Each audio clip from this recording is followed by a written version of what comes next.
कौन कहता है कि आसमां में सुराख हो नहीं सकता, एक पत्थर तो तबीयत से उछाल हुआ हो। नमस्कार, मैं हूं आपके साथ प्रदीप आजाद। वाकई अगर किसी मुकाम को पाने की चाहत हो, ऊपर जाने की चाहत हो, मंजिल को पाने की चाहत हो, और अगर आप मेहनत करते हैं, आप लगन से उसमें लगे हैं, तो जाहिर सी बात है कि फिर वो मंजिल और वो मुकाम दूर नहीं होते।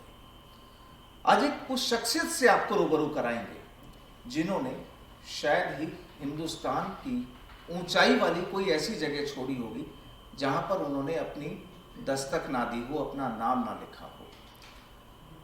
आज एक उस शख्सियत से आपको रूबरू कराएंगे जिन्होंने एक जुनून, एक जज्बे को लेकर जो अपना एक नया सफर तय किया, वो वाकई काफी चर्चाओं में है।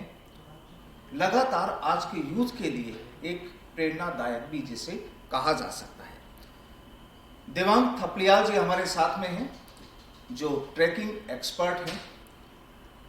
अब ट्रैकिंग एक्सपर्ट क्या है, किस तरह से वर्किंग होती है, कैसे लोग इन चीज़ों को जानते हैं, और आगे का जो सोच है, जो आगे की मंजिल है, वो कैसी होगी। देवांग जी, आपका बहुत बहुत स्वागत है हमारे साथ जुड़ने के लिए आज।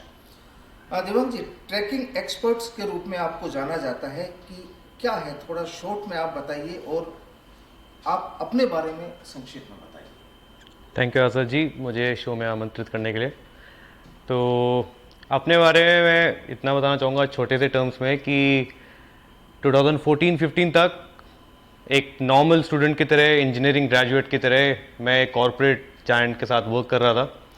और वो वर्क करते करते 9 to 5 करते करते आई रियलाइज कि it's going round the circle, round and round, round and round. मैं कुछ अपनी कैपेसिटी एक्सप्लोर नहीं कर रहा हूँ। आफ्टर डूइंग इंजीनियरिंग, इतना इंजीनियरिंग में 4 साल देने के बाद एक नज़रिया होता है सोसाइटी का कि आपने 4 साल अगर किसी के लिए स्पेशलाइजेशन किया है किसी एक चीज़ में, तो for the rest of the life, ज़िंदगी भर आपको उसके ऊपर और स्पेशलाइजेशन करना है, उसको और ऊंचाई तक लेके जाना है। लेकिन मेरे केस में चीज़ें बहुत बदल गई थी 2014 के बाद। 2014 जब मैं इंजीनियरिंग कर रहा था, उससे पहले 2013 में मैं एक इंटर्नशिप के तौर पे एक टीम के साथ गया था केदारनाथ की तरफ। और वहाँ पे हम लोग जो दूर दराज के गाँवों में, हिमालयाज़ के, उत्तराखंड के डिस्ट्रिक्ट्स में दूर दराज के गाँव में जो लड़कियाँ हैं, उनको एजुकेशन प्रोवाइड करने के लिए हम गए थे। उनको ये बताने के लिए कि आपकी अपॉर्चुनिटीज़ क्या हैं बाहर के ब्रॉडर पर्सपेक्ट में। आप अगर शहरों में जाते हो तो आपके पास क्या करियर पाथ हो सकते हैं। इसी दौरान ये सब, जब ये पूरा कार्यक्रम चल रहा था 18-20 दिन का, मैं कर रहा था काम Uttarakhand association of north America के लिए। तो हम लोग 8-10 लोगों की टीम थी और हम लोग इन पहाड़ों में गए थे इस मकसद के दौरान। तो ये एक बहुत बड़ी त्रासदी हुई थी उस टाइम पे कि हिमालयन सुनामी करके एक चीज़ हुआ था। इट वाज कि केदारनाथ में एक बादल फटने की वजह से एक tsunami kind of atmosphere create हो गया था।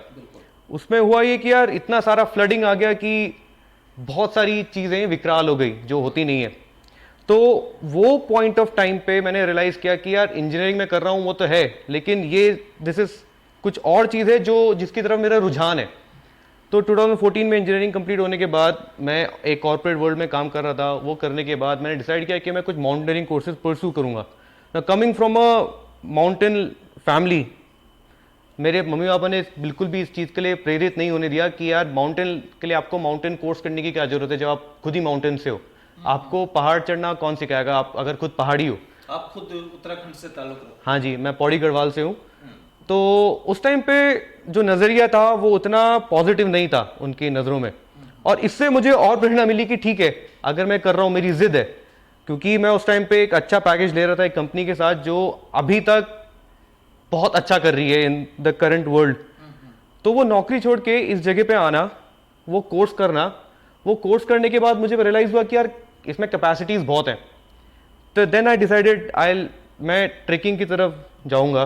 तो पहले ट्रेकिंग सिर्फ खुद के लिए शौक के तौर पे करते थे, लेकिन जब मैं एक किसी कंपनी के अंदर गया, उन्होंने मुझे एक पूरा प्रोग्राम असाइन किया कि यार सिर्फ ये ट्रेकिंग ही नहीं है, आपको इसके थ्रू लोगों के अंदर चेंजेस लाने हैं। जब मैं बोलूँ चेंजेस लाने हैं तो वो है माइंड, बॉडी और सोल में। आपका पूरा दिल दिमाग और जो अंतरात्मा है वो पहाड़ों में आके ऐसा क्या हो जाता है आपको कि आप ज़्यादा अलाइव फील करते हो, ज़्यादा खुश हो जाते हो, ब्लड प्रेशर प्रॉब्लम्स खत्म हो जाती हैं, बहुत सारी चीज़ें शांत हो जाती हैं, जो आज के मॉडर्न वर्ल्ड में बहुत ज़्यादा हो रहा है। बिल्कुल बिल्कुल। तो ऐसे करके ये जो जर्नी है इसकी शुरुआत हुई। ट्रैक एक्सपर्ट तो मैं कहूँगा नहीं अपने आप को, क्योंकि मुझे लगता है अभी बहुत ऊंचाइयाँ हैं बची हुई, लेकिन एक टाइम ऐसा आ गया था सैचुरेशन पॉइंट की ठीक है अभी point A to point B जाना को इज कॉल्ड ट्रेकिंग। अगर हम शहर में हैं, प्लेन्स में कहीं हम चल रहे हैं तो पैदल यात्रा है, पद यात्रा है, लेकिन अगर पहाड़ों में चल रहे हैं तो आप बस एक एलिवेशन गेन कर रहे हो, वो एलिवेशन आने की वजह से उसको वो एक ट्रैक बन जाता है। बट देन जब आप पहाड़ों में एक पॉइंट ए से पॉइंट बी में जा रहे हो जहाँ आपके पास मूल सुविधाएं नहीं है, मूल सुविधाओं से मेरा मतलब है रहने के लिए छत नहीं है, आपके पास इलेक्ट्रिसिटी बिजली का कोई व्यवस्था नहीं है, तो उन सिनेरियोज में आप अपना ख्याल रख रहे हो, अपनी टीम का ख्याल रख रहे हो। तो वो जब मूल सुविधाएं हमसे जब ले ली जाती हैं और हम रियलाइज करते हैं कि हमारा अस्तित्व क्या है, हम हैं क्या इतने बड़े पहाड़ में, एक छोटा सा एक बिंदु, और फिर भी हमारी जो ह्यूमन कैपेसिटी है वो हमारी एक अंतरात्मा, हमारा विजडम जो कि बड़े चेंजेस ला सकता है। तो दैट्स हाउ ये मेरी जर्नी शुरू हुई। एंड देन मुझे आगे रियलाइज हुआ कि यार इसमें काफ़ी ज़्यादा पर्सपेक्टिव है टू ग्रो फॉर एनीवन, क्योंकि मेरे से पहले हमारे ऊपर कोई थे नहीं जो स्टैंडर्ड्स हमारे लिए सेट कर रहे थे। तो एक अपॉर्चुनिटी भी थी काइंड ऑफ कि लोगों ने तो बोला कि यार आप इस फील्ड में क्या ही करोगे, ज़्यादा से ज़्यादा क्या हो पाएगा, लेकिन वो मेरे लिए एक चैलेंज था कि यार मैं एक्सप्लोर करूंगा आगे कि ऑप्शंस हो क्या सकते हैं, कहाँ तक मैं अपने तो हाथ ध्रुव पैर। जी, ये अब जो पूरा 8-9 साल का वक्त गुजरा आपका, जी। तो इस 8-9 साल का सफर कैसा रहा इस लाइन में? शुरुआत तो मैंने 2015 से की थी। 2013 में ये जो मैं आपको बता रहा था केदारनाथ वाला जो हादसा हुआ था 12-13 में, उसके बाद से कोर्स मैंने जब कर लिया अपना माउंटेनियरिंग का, तो मैं रियलाइज़ हुआ कि चलो ठीक है कोर्स भी कर लिया अभी, लेकिन इस कोर्स की वैल्यू कहाँ पे है, मैं कहाँ इसको इस्तेमाल कर सकता हूँ। तो ऐसे मैं इंटरनेट में सर्च करने लगा। उस टाइम पे मैंने नौकरी छोड़ी नहीं थी, मैं फिर भी चेक कर रहा था कि क्या इसका यूज़ क्या कर सकता हूँ। तो उसी दौरान नेशनल जियोग्राफिक का एक वैकेंसी थी जिसमें ग्लेशियर्स जो है हमारे पहाड़ों में बहुत जल्दी मेल्ट हो रहे हैं, तो उनको चाहिए था कोई एक ऐसा आदमी जिसको पहाड़ों में थोड़ा एक्सपीरियंस हो। जब मुझे माउंटेनियरिंग कोर्स करने के बाद वो एक्सपीरियंस आ गया था, तो एक टीम थी, एक छोटा सा डेलीगेशन था 5 लोगों का, और हमको एक टास्क असाइन था कि यार आपको माउंटेन्स में ऐसी जगहों पे जाना है जहाँ पे ग्लेशियर्स पिघल रहे हैं, लेकिन किस रेट, जैसे हम अगर किसी जगह पे गए वो हमें पिघला हुआ ग्लेशियर तब तक नहीं दिखाई देगा जब तक कुछ बड़ा चेंज आया है। 2014 में इतना है, 2015 में कम हो गया, 16 में कम हो गया, तो पहले का और जो पुराना जो नया है उसको जब कंपेयर करते हैं तब डिफरेंस दिखता है। लेकिन उसका जो मैं उस टाइम पे सिर्फ टास्क यही था कि डेली कितना चेंजेस आ रहा है। तो हम लोग हर दिन एक पहाड़ को कवर करते थे, ग्लेशियर में जाते थे, वहाँ पे बड़े बड़े गियर्स थे, हमारे गैजेट्स थे, उन गैजेट्स को वहाँ पहुँचा के उनको वहाँ इंस्टॉल करते थे और मॉनिटर करते थे कि सनलाइट क्या है, उस हिसाब से ग्लेशियर में कितना इम्पैक्ट पड़ रहा है। तो ये मेरा फर्स्ट जॉब था उस टाइम पे। एंड देन आई रियलाइज कि ठीक है यार, एटलीस्ट रिसर्च और स्टडीज तो चल ही रही है माउंटेन्स में। तो इन्हीं रिसर्च और स्टडीज के बेस में मैंने एक पहली जॉब के लिए अप्लाई किया था। ये तो एक बहुत छोटा सा, नेशनल जियोग्राफिक क्योंकि पूरे टाइम के लिए आपको एम्प्लॉयड नहीं रखता, तो ये एक छोटा सा उनके साथ एक काम था। उसके बाद नेक्स्ट मैंने एक कंपनी ज्वाइन करी जिसका नाम था इंडिया हेक्स। तो ये लोग क्या करते हैं, they take people recreational purpose के लिए पहाड़ों में, जहाँ पे आप जाओगे 7-8 दिन के लिए, एंड देन आप बस अपने आप को डिटैच कर दोगे एक सिटी के, अपनी दुनिया से जो चल रहा है सिटीज़ में, शहरों में, उससे हट के आप पहाड़ों में आप रिक्रिएट करोगे अपने आप को। तो उस ऑर्गेनाइजेशन में मैंने एक टास्क लिया था कि ठीक है अब हम कुछ नया लेके आएंगे। व्हाट विल ब्रिंग इज कि यार आपका जो पूरा पर्सनालिटी है, आप बहुत अलग बिहेव करते हो एक कॉर्पोरेट इन्वायरमेंट में, और जब आपको ऐसे किसी जंगलों में, पहाड़ों में छोड़ दिया जाता है। उसका रीज़न ये था कि जब आप एक कॉर्पोरेट वर्ल्ड में होते हो, सोसाइटी की आपसे बहुत ज़्यादा अपेक्षाएं होती हैं, बहुत ज़्यादा बर्डन होता है आपको कि यार कुछ आपके पास बहुत ज़्यादा, कहने का मतलब है कि लोग आपसे बहुत एक्सपेक्टेशंस रखते हैं, आपका बॉस की एक्सपेक्टेशंस होंगी, फैमिली एक्सपेक्टेशंस होंगी, तो ये सारी रिस्पॉन्सिबिलिटीज लेके इंसान आगे बढ़ता है। लेकिन जब आपको विल्डरनेस में छोड़ दिया जाता है तो वहाँ पे आपका बेसिक चीज़ एक ही है, सर्वाइव करना, कि यार बारिश हो गई उसमें सर्वाइव करना है, जो भी आ गया आप, गर्मी सर्दी बहुत सारी चीज़ें हैं, स्नो ज़्यादा पड़ गई। तो उसमें हम लोगों ने रियलाइज़ किया उस पूरे प्रोग्राम के दौरान कि जब आदमी को हम विल्डरनेस में लेके आए, एक आउटडोर सेटिंग में छोड़ा, तो उसका पर्सनैलिटी बहुत चेंज हुआ। उसको उस टाइम पे बातें किसी को लुभाने के लिए नहीं करनी थी, किसी के आगे शुगर कोट नहीं करना था, वो वही बोल रहा था जो उसके अस्तित्व के लिए, उसके बचे रहने के लिए जरूरी है। अब वो चाहे खाना बनाना हो, छोटी से छोटी चीज, आपका टीम बिल्डिंग उस टाइम पे बहुत इवॉल्व हो जाता है। तो जैसे हमने फिर इसी प्लेटफॉर्म के ऊपर हमने कॉर्पोरेट्स को लेके आए फॉर 7-8 डेज। एक कोई टीम है जो कॉर्पोरेट वर्ल्ड में वर्क कर रही है। 7-8 दिन बाद जब वो विल्डरनेस में आके हमारा प्रोग्राम विटनेस करने लगे, दे रियलाइज कि यार हमारे अंदर कैपेसिटी बहुत ज्यादा है, कैपेबिलिटीज बहुत ज्यादा है। अगर मेरा काम एज ए टीम लीडर ये है तो मेरा काम ये है पूरी टीम को एक साथ बांध के रखना। उस टीम लीडर के लिए फिर जो टीम के लोग हैं, उनकी जो टीम बिल्डिंग स्पिरिट है, उनका सेल्फ कॉन्फिडेंस कितना ज्यादा बढ़ जाता है। क्योंकि अगर मैं एक चीज, एक पहाड़ चढ़ जाता हूं ना, उसके बाद अपने आप का एक सेल्फ कॉन्फिडेंस है आपका, वो तो बिल्ड हुआ ही हुआ, साथ में एक करेज डेवलप हुआ कि मुझसे ये पहाड़ नहीं होगा। ये चीज बोलना लोगों को अपने आप से एक एक काइंड ऑफ सक्सेसफुल चीज हो जाती है उस आदमी के लिए। वो सारा एक्सपीरियंस लेके जब आदमी नीचे आते हैं कॉर्पोरेट वर्ल्ड में and then they start working, तो बहुत चेंजेस आए ड्रास्टिकली उनके अपने परफॉर्मेंस में। तो कॉर्पोरेट वर्ल्ड के लिए इट वर्कड आउट। फिर हमने स्टूडेंट्स के साथ ये कोशिश करी कि इनको हम आउटडोर्स में एक्सपोज करेंगे। तो आउटडोर्स में जब एक छोटा बच्चा एक्सपोज हुआ तो उसने रियलाइज किया कैपेसिटीज कितनी ज्यादा है। जो ग्रेडिंग सिस्टम है हमने स्कूल्स में बना रखा है, उससे ज्यादा हटके अपनी कैपेसिटी रियलाइज करना, मतलब एक दुनिया अलग ही है, बहुत ज्यादा की जो दुनिया है और पहाड़ों के बीच में जो सफर करने का जो एक तरीका है, एक्सपीरियंस कह सकते हैं, वो तरीका कह सकते हैं, वो बिल्कुल अलग है। अगर ये जाने कि भाई अभी तक आपने किन किन पहाड़ियों को टच किया है, अगर ऊंचाइयों तक कहाँ कहाँ पहुंचे?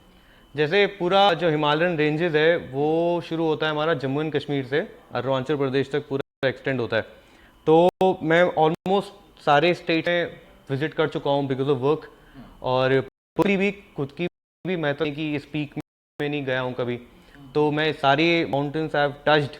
बट हमारा जो हिमालयस है वो इतना बड़ा है कि उसमें मुझे लगता नहीं एक लाइफ टाइम काफ़ी होगा पूरा एक्सप्लोर करने के लिए। मतलब इतना अनएक्सप्लोर्ड है कि वहाँ तक या तो रोडें नहीं जाती, अगर आप पैदल जाते हो तो आप कितना ही अंदर जा पाओगे, इतना ज़्यादा ब्रॉड है माउंटेन्स हमारे। तो मैंने काफ़ी ज़्यादा स्टेट्स एक्सप्लोर करे हैं, बट देन अभी भी मुझे लगता नहीं कि इस लाइफ टाइम में मैं पूरा एक्सप्लोर कभी कर पाऊंगा कि इतना बड़ा माउंटेन रेंजेस है। कोई खास अनुभव रहा हो कभी, कोई आज भी जैसे कई बार कुछ याद होती है, कोई घटना या कोई इस तरह का कोई चीज? मोस्टली पर्सनली तो ऐसा कुछ है नहीं, बट प्रोफेशनली ऐसी बहुत सारी चीज़ें आई हैं जब कोई हादसा हो गया। अब पहाड़ों में जब कोई आता है तो again it's not comfortable environment नहीं है वो आपका, आप बिल्कुल अलग हो सुख और सुविधाओं से, पर उसका अलग सुख है, ये सुख बहुत अलग तरीके का है। तो एक बार की बात है कि हम लोग उत्तराखंड और हिमाचल प्रदेश के बॉर्डर में ही थे, और ये रास्ता बहुत सालों पहले कभी यूज़ होता था गांव वालों को कनेक्ट करने के लिए। तो इसी पैदल रास्ते में एक ट्रैक बन रखा है, उसको रूपिन पास कहते हैं। तो ये पूरा जो ट्रैक है वो 8 से 9 दिन का है। जब 3-4 दिन हो गए थे तो वहाँ पे एक आदमी को अराउंड 38-40 इनकी उम्र थी, उनको गिरने की वजह से हेड इंजरी हो गई। अब मैं पहले बता देता हूँ गिरना कैसे हुआ। गिरना ऐसे हुआ कि कैंप साइट में पहुँच के ये फोटोग्राफी कर रहे थे, और जब हम कैंप साइट पहुँच जाते हैं तो 6 बजे के बाद आपका अपना टाइम है, आपको रिलैक्स करना होता है। तो फोटोग्राफर थे, वो फोटोग्राफी कर रहे थे बर्ड्स, क्योंकि इतनी सारी हैं, अच्छे अच्छे फ्लावर्स हैं। तो इसी दौरान जब वो फोटोग्राफी करते करते वो गिरे और उनको हेड इंजरी हो गया। तो हेड इंजरी अपने आप में शहरों में ही इतनी बड़ी चीज़ है कि ना आपको जल्दी से जल्दी मेडिकल फैसिलिटीज़ चाहिए, आपको एक्सटेंसिव केयर यूनिट चाहिए, आईसीयू में आपको जल्दी से जल्दी पहुंचाना है। तो जब ये चीज़ मेरे साथ हुई तो इनके साथ इनकी वाइफ थी, इनके साथ इनका एक छोटा बेटा था, जिन्होंने जैसे ही अपने हस्बैंड को, उसने अपने पापा को देखा कि यार के पापा के पूरे चोट लगा हुआ है, वो दोनों फ्रीक आउट हो गए। अब मेरे लिए वहाँ पे चीज़ें सिर्फ इतनी नहीं थी कि मुझे इस बॉडी विक्टिम को संभालना है, but at the same time मुझे उस वाइफ को, उनके बच्चे को, और देन पूरी टीम जो लुकअप कर रही थी मुझको देखने के लिए कि यार अब क्या किसी आदमी के हेड में इंजरी हो रही है। तो वहाँ पे ना आई रियलाइज किया जो मेरी सारी ट्रेनिंग है, जो मैं जितना सब कुछ सीखा हूँ, वो सिर्फ इसी पल के लिए था। तो वहाँ पे एक स्टेप लेना कि अभी यहाँ से सबसे शॉर्टेस्ट वे क्या है कि हम इनको बाहर लेके जाएं। वो शॉर्टेस्ट रास्ता फिगर आउट करके हमको 3 दिन लग गया उनको जंगलों से बाहर लाने के लिए, क्योंकि बादल इतने थे कि हेलीकॉप्टर अंदर आ ही नहीं पाया हम लोगों के लिए। तो 3 दिन के दौरान जब हम जंगलों के थ्रू उनको बाहर लेके आ रहे थे, हमने तरह तरह के जानवर देखे और इन जानवरों को भी शायद पता था कि यार यहाँ पे कुछ चल रहा है, इंटेंसिव फीलिंग थी, क्योंकि किसी जानवर ने हमको पूरे दौरान अटैक नहीं किया। वो भालू से लेकर एक लेपर्ड, किसी ने हमको पूरे दौरान अटैक नहीं किया। वो एक, मुझे ऐसा लगता है कि शायद जानवर को भी पता था कि यार किसी की जान बचाई जा रही किसी की जान बचाई जा रही है या कुछ तो हो रहा है। और बिकॉज वो उनको ब्लीडिंग भी चल रही थी, हमने पूरा उनको मेडिकल फर्स्ट केयर, जो मैं जैसे विल्डरनेस फर्स्ट एड रिस्पॉन्डर भी हूँ, जिसका कहने का मतलब है कि मैं डॉक्टर नहीं हूँ, लेकिन अगर डॉक्टर नहीं है तो आपको फर्स्ट पॉइंट ऑफ कंटैक्ट मुझसे होना चाहिए, क्योंकि डॉक्टर तक पहुंचने तक का जो सफर है आई शुड बी, मैं रिस्पॉन्सिबल हूँ उस आदमी के लिए। तो 3 दिन लग गए थे उनको नीचे लाने के लिए, जिस दौरान कोई नींद नहीं थी, सिर्फ ट्रैवल कर रहे हैं, उठा के उन बॉडी को लेके जा रहे हैं आगे विक्टिम को। और वो एक कंप्लीट पैदल चल रहे हैं आप लोग। पूरा पैदल चल के लाना पड़ा। 2.5 डे हमको फिर एक गाड़ी मिली, फिर वो गाड़ी भी हमको एक हॉस्पिटल ले गई, लेकिन वहाँ पे हेड इंजरी लायक कोई सुविधा ही नहीं थी। तो धीरे धीरे धीरे करते करते करते फाइनली हम चंडीगढ़ तक लेके आए थे विक्टिम को। तो वो एक लाइफ चेंजिंग था मेरे लिए, क्योंकि जो इतना सब कुछ पढ़ा लिखा है रिगार्डिंग मेडिकल नॉलेज, वो जब तक एक्ट नहीं होता तो आप उसको भूल जाते हो। तो वो जब हुआ उस दिन से मेरे साथ आई रियलाइज कि यार अभी अगर इनके साथ ऐसा हो रहा है तो पहाड़ों में जो लोग रहते हैं उनके साथ कितनी बार ऐसा होता होगा। बिल्कुल। अच्छा, यहाँ पर क्या आपको लगता है कि आज का जो यूथ है वो इन चीज़ों में इंटरेस्ट ले रहा है या लेना चाहिए? मुझे लगता है यूथ को कॉन्फिडेंट बनने के लिए ये बहुत बहुत बहुत अच्छी चीज़ है टू वेंचर। सिर्फ ट्रेकिंग ही नहीं, कोई भी आउटडोर एक्टिविटी अगर कोई यूथ करता है तो वो उसका सेल्फ कॉन्फिडेंस के लिए, उसका करेज बिल्डअप करने के लिए, एक पब्लिक स्पीकिंग डेवलप करने के लिए। क्योंकि अगर आपके मन के अंदर कोई चीज़ है लेकिन अनलेस आप उसको स्पीक नहीं कर रहे हो, बोल नहीं रहे हो, वो भी आज की जनरेशन में जहाँ पे आपको अपने आप को प्रेजेंट करना ही है, आप अगर नहीं करोगे तो कोई और करके विल टेक आपकी पोजीशन। तो ये सारी चीज़ें एक पर्सनालिटी को ओवरऑल डेवलप करती हैं। और ये सारी चीज़ें अगर आप आउटडोर्स में हो और आप नहीं बोल रहे हो, जैसे जैसे कि हम लोग जब किसी माउंटेन एडवेंचर में है और एक टीम है मेरे साथ, अब उस टीम में किसी का पेट खराब है या किसी का सिर में दर्द हो रहा है, तो जब तक वो कम्युनिकेट नहीं करेगा तब तक पूरी टीम को पता नहीं चलेगा। और वो कम्युनिकेट नहीं करेगा तो उसको फेलियर मिलेगा। एक फेलियर कहने का मतलब कि या तो वो आगे नहीं जा सकता या तो वो उनके साथ प्रॉब्लम्स बढ़ जाएंगी, सीवियर हो जाएंगी। तो यहाँ पे चीज़ें बहुत जल्दी एग्रीवेट हो जाती हैं। और उस एक्सट्रीम सिचुएशन को पहाड़ों में देखना, वहाँ से एक लर्निंग ही लर्निंग है। तो उसको बंदा जब वहाँ पे जब समझता है तो नीचे आने के बाद इन स्टडीज़ और इन एम्प्लॉयमेंट, इन प्रेजेंटेशन कोई बनाना है, कोई पढ़ाई लिखाई है, सब में वो चीज़ें ओवरऑल डेवलप करेगा उसका पर्सनैलिटी को। जब वही ना लाइफ में माइंड बॉडी एंड साथ में कनेक्ट होकर काम करता है तो डेफिनेटली वो आगे ही लेके जाएगा। In terms of generating employment, जो युवा है आज का, मुझे लगता है जितने ज़्यादा टूरिस्ट अब पहाड़ों की तरफ जा रहे हैं उतनी ज़्यादा अपॉर्चुनिटीज़ यूथ के लिए डेफिनेटली हैं। चाहे जो सबसे बड़ा जो प्लस फैक्टर है वो ये है कि यार बहुत सारे इंस्टीट्यूट्स, बहुत सारे कॉलेजेस अब इसको अपना एक प्रोग्राम, एक सब्जेक्ट के तौर पे इंट्रोड्यूस कर चुके हैं। तो IITs, NITs के अंदर ये ऑलरेडी आ चुका है, विच मीन्स कि यार अगर आप before getting pass out job हो रहे हो उससे पहले आपको ये एक्टिविटी करनी है, क्योंकि जो सब आपने पढ़ा लिखा है दैट्स वो आपने पढ़ा लिखा है, वो थ्योरेटिकल हो गया। लेकिन अगर आप फील्ड में जाके अपने आप को प्रेजेंट नहीं कर सकते या फिर आपके अंदर लीडरशिप कैपेसिटीज नहीं आ रही हैं, तो आप एक मैनेजमेंट बन के किसी इंस्टीट्यूट को यार अपनी ऑफिस को रिप्रेजेंट कैसे करोगे? तो बेस्ड ऑन दैट जब स्कूल्स एंड ऑल ये सारे जो इंस्टीट्यूशंस हैं ये आ रहे हैं तो उतना ही यूथ को एडवांटेज है। क्योंकि फॉर श्योर अभी मैं जितना यंग हूँ but I know this thing कि बाय लेट जब मैं 40s क्रॉस कर जाऊंगा, मेरे लिए फिजिबल नहीं होगा टू गो माउंटेन में up and down up and down. तो 40s तक तो there is definitely a career path, but then after that इतना जो एक्सपीरियंस डेवलप हो जाता है उसके बाद, हाँ, लेकिन आप तैयार हो जाते हैं बिल्कुल बाकी चीजों के लिए। उस समय आप माउंटेनिंग चाहे कर पाए या नहीं कर पाए, लेकिन दिमागी तौर पर आप बहुत ज्यादा, प्रैक्टिकल तौर पर आप पूरी तरह से मजबूत होंगे। और जब प्रैक्टिकल मजबूती की हम बात करते हैं तो यहाँ पर एक कई बार सवाल उठता है डिसेबिलिटी की जो चीज़ें होती है, क्योंकि जुनून, मुझे ध्यान है एक कोई महिला है, मुझे नाम याद नहीं आ रहा है, उन्होंने भी कोई चोटी पर वो भी चढ़ी हैं जी, वो डिसेबल थी जी जी, उनकी काफ़ी स्टोरी देखी गई थी। तो क्या उन लोगों को वाकई अगर वो कोई चाहे तो उनको परेशानी आती है, दिक्कत है वाकई? डिसेबिलिटी मुझे लगता है कि सबसे ज़्यादा सिर्फ माइंड में है। फिजिकली डिसेबल्ड होना एक चीज़ है जो कि हमारे समाज में बिल्कुल चल रही है। फिजिकली डिसेबल्ड लोगों को बहुत सारी चीज़ें जो होनी चाहिए वो नहीं मिल रही हैं, और इस वजह से इंसान मोस्टली हो जाता है डिप्रेस्ड। और डिप्रेशन ज़्यादा बड़ी डिसेबिलिटी है रादर देन उनका फिजिकली डिसेबल्ड होना। तो based on the same concept हम लोग क्लॉ, जो कि कॉन्कर लैंड एयर वाटर, ये एक स्पेशल फोर्सेस इंडियन आर्मी के जो स्पेशल फोर्सेस के जो सारे ऑफिसर्स हैं, उन्होंने एक वेंचर यूनिट स्टार्ट करा है जिसका नाम है क्लॉ। ये सारे वेटरन्स हैं। और what ये लोग क्या कराते हैं कि यार जितने लोग फिजिकली डिसेबल्ड हैं उनको लैंड, एयर एंड वाटर के सारे एडवेंचर स्पोर्ट्स करवाते हैं। तो बताना दुनिया को सिर्फ यही है कि डिसेबिलिटी आपके बॉडी में नहीं है, इट्स आपके सिर्फ दिमाग में है जो आपको रिस्ट्रिक्ट कर रही है। अगर आपने एक बार उसको खोल दिया तो बहुत सारी अपॉर्चुनिटीज हैं हमारे आगे ही हैं।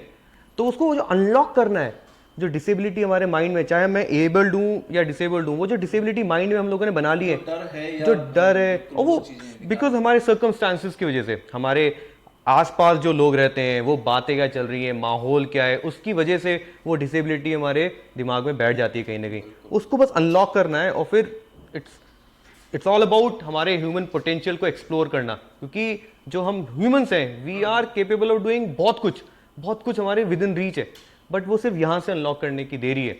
और जाहिर सी बात है कि इस हिसाब से यूथ को कम से कम आगे आना चाहिए इस फील्ड में। डेफिनेटली, क्योंकि यूथ बहुत स्ट्रांग है, पूरा एनर्जी रहती है, वो जोश रहता है उस जगह को काम करने का। तो डेफिनेटली यूथ को आगे आना चाहिए। बहुत सारे माउंटेनियरिंग प्रोग्राम्स हैं जो भारत सरकार द्वारा चलाए जाते हैं इंस्टीट्यूट्स में।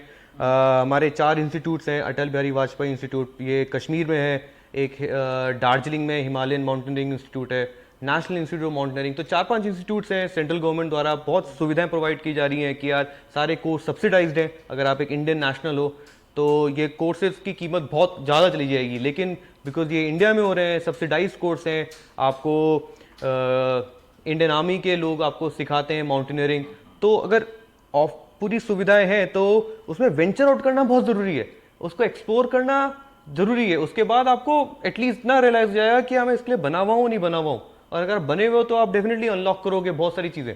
तो अगर बात करें फ्यूचर की, किसी ने कोर्स किया और तमाम यूथ मान लीजिए आगे आते हैं उसमें, तो अगर फ्यूचर को देखा जाए, क्योंकि लोगों को चिंता होती बिल्कुल है बिल्कुल कि भाई इस लाइन में फ्यूचर क्या है, अगर हम करते भी हैं तो अगर माउंटेनियरिंग कोर्सेज करने के बाद गवर्नमेंट्स में बहुत सारे प्लान्स हैं, स्कूल्स में बहुत ज़्यादा अपॉर्चुनिटीज़ हैं। स्कूल में जैसे मैं आपको बता रहा था कि अभी तो IITs ने इंक्लूड किया है ये प्रोग्राम, NITs ने किया है, बट हमारे इतना ज़्यादा यूथ है हमारे स्कूल में, कॉलेजेस में, हमारी पूरे देश में। तो इतने ज़्यादा यूथ को अगर एक आउटडोर एजुकेशन देना है तो देने वाले लोग भी जो होंगे वो यूथ ही होगा, जो सारे इंस्ट्रक्टर्स होंगे पूरा यूथ होगा। ये तो बात रही इंडिया की। बाहर आउट ऑफ इंडिया इसकी बहुत ज़्यादा वैल्यू है, क्योंकि पढ़ाई लिखाई जो एक क्लासरूम के अंदर होती है वो इम्पॉर्टेंट है, बट उतना ही पढ़ाई लिखाई उसके बाहर इम्पॉर्टेंट है। जैसे मैं ग्रेविटेशन अगर मैं पढ़ रहा हूँ, गुरुत्वाकर्षण, जो मैं अगर क्लास में पढ़ रहा हूँ, वो अगर मैं बाहर पढ़ूंगा विद एन एक्सपीरियंस और एक पूरा प्रैक्टिकल नॉलेज के साथ, तो ज़्यादा मेरे दिमाग में हमेशा के लिए रहेगा। एक छोटी छोटी चीज़, चाहे वो इलेक्ट्रिक करंट का कंडक्शन हो, वो बाहर से सीखना, और एक फायर क्या क्या कर सकता है, सोलर एनर्जी क्या क्या कर सकती है, वो किताबों में पढ़ना एंड देन इसको इम्प्लीमेंट करके आउटडोर्स में करना कैंपिंग के थ्रू, वो एक अलग अचीवमेंट है। और क्योंकि आप वो भूलोगे भी नहीं, क्योंकि आप यार प्रैक्टिकली आप उसको इम्प्लीमेंट कर रहे हो over and over and over again. तो अपॉर्चुनिटीज डेफिनेटली बहुत हैं यूथ के लिए। तो बिल्कुल जाहिर सी बात है कि अगर मन में आपके डर है तो उसको निकालना बेहद जरूरी है, क्योंकि जब ये चीज़ें बाहर निकलती हैं तो जैसा कि देवांग जी का कहना है कि डिसेबल व्यक्ति नहीं होता, उसका दिमाग होता है, और जब दिमाग, सोच और आपकी सोचने की जो क्षमता है अगर वो मजबूत होती है तो फिर लगता नहीं कि कोई भी किसी भी आपको ऊंचाई पर पहुंचने से कोई रोक सकता है। और जो शुरू में हमने बात कही थी कि कामयाबी अगर पानी है तो अपनी सोच को, अपने जज्बे को मजबूत बनाइए, फिर देखिए आगे क्या होता है। देवांग जी, आपका बहुत बहुत शुक्रिया हमारे साथ आज जुड़ने के लिए और अपने अनुभव साझा करने के लिए। फिर मुलाकात होगी किसी एक नई शख्सियत के साथ। फिलहाल नमस्कार।